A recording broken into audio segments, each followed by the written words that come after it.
So the newest technique I've come up with that is great for massaging yourself is a foam roller. And I discovered that sort of after the tennis ball.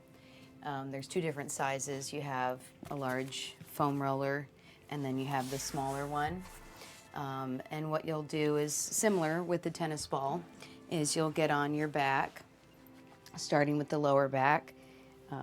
You might like the small one. It's pretty deep.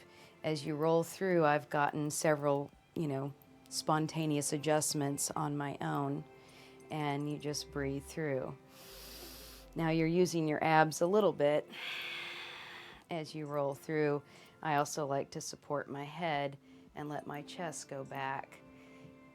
And you can go back and forth, or you can roll all the way from the top, right at the neck and shoulders. You want to make sure your hair is up and out of the way and that you have clothing that's not going to pull, because if you are, then that's going to not work too well.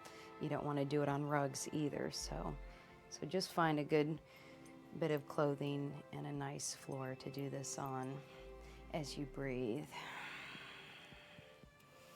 Now with the small one, what I like about it is the neck. So as you rest your hips down, you can actually traction the base of your skull. And then once you're right on that ridge, the occipital base, then you can roll from right to left. And then you can also press through one side of the neck by lifting the hips. Breathing.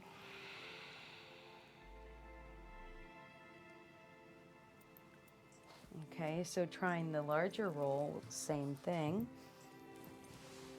You can roll on the spine, but you can also, with the larger roll, really get into the legs. So a lot of people have IT band issues.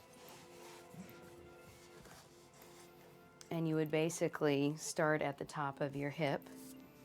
It might be a little tricky and painful, actually.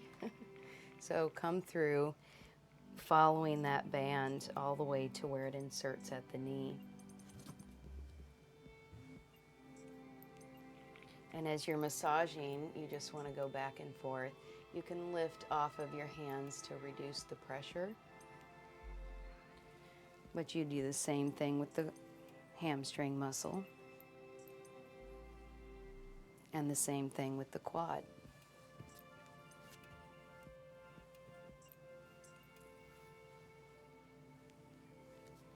Again, all sides of the body, all areas of the body you can use with these foam rollers.